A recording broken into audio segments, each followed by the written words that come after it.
So we have two great products that Eastman makes in euphonium land, between your 426, which is your non-compensating euphonium, and your 526, which is your compensating euphonium. What has Eastman done to get to an 800 series level in the euphonium world?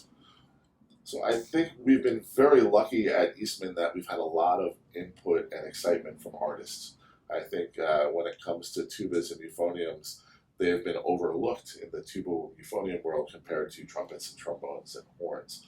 And so since we're a company that listens to people and we make changes that are requested, people have been very willing to help. And after the success of the tuba line, quite a few euphonium players came to us and said, man, can we do this on euphonium now?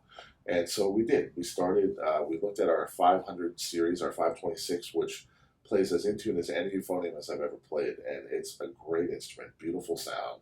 It's like, how can we improve upon the playing characteristics? And so we wanted to create an 800 series euphonium like we have 800 series tubas.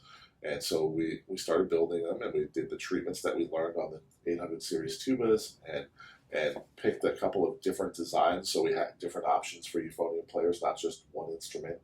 And we made some really nice instruments, but they weren't quite at the level of our tubas.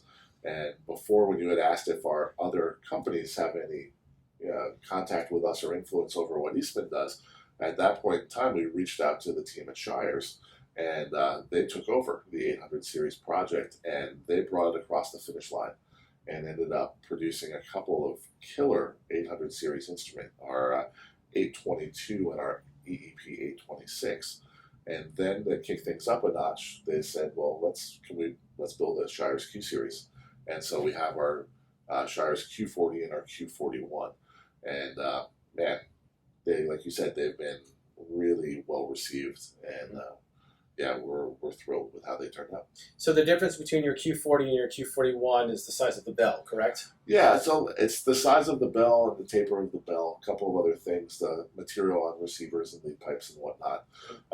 But the easiest way to think about it is the Q41 is a little bit more compact sound and a little bit cleaner, easier to play. And the Q40 has a bigger bell. It's got a 12-inch bell instead of an 11.5-inch bell, and so it's got a broader sound, and it's really got this beautiful lyrical sound to it. It's wonderful. Okay. Yeah. Hey, Music Man viewers, thanks for checking out our YouTube channel. Subscribe by clicking on the link down here, and find our newest material by clicking over here. Thanks for watching.